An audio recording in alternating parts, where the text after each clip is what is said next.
So next I'm going to talk about the important functions in this algorithm.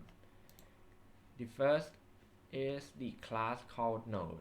It is a placeholder for our data and it is the building blocks of a linked list.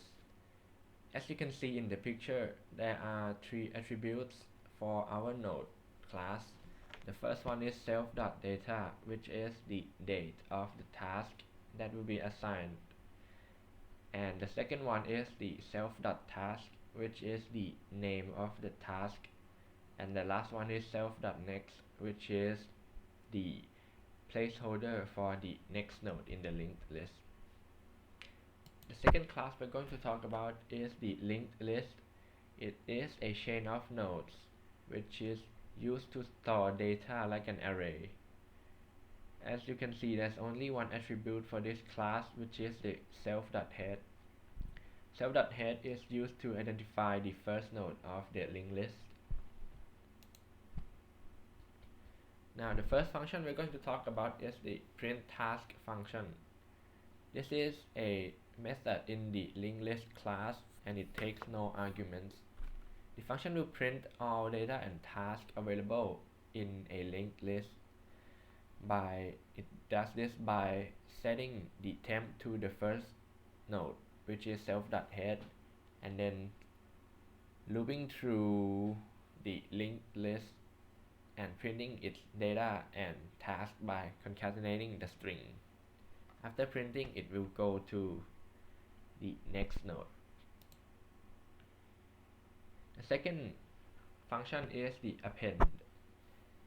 Append takes two arguments, which is the data and the task. It adds a new node at the end of the linked list. It does this by assigning the node first and then checking for the head. If there is no head, then it will end the function.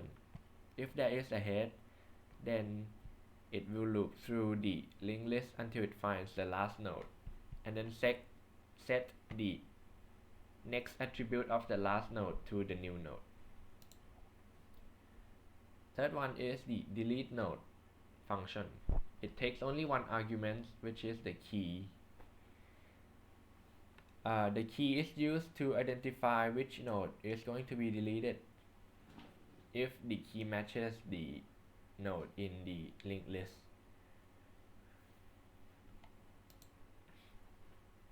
Next we have the merge sort. It is kind of similar to the merge sort of an array, but this one is used with an linked list. It takes only one argument, which is the head of the linked list, and this function will be dividing the linked list until there's only one node left, because this function works recursively.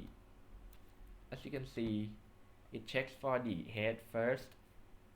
If there is no head, then it will return the head. Next, it sets the middle. It finds the middle by using the getMiddle function, which I will explain in the next slide.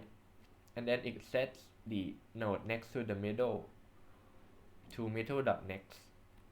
And then it cuts out the right part of the node of the linked list.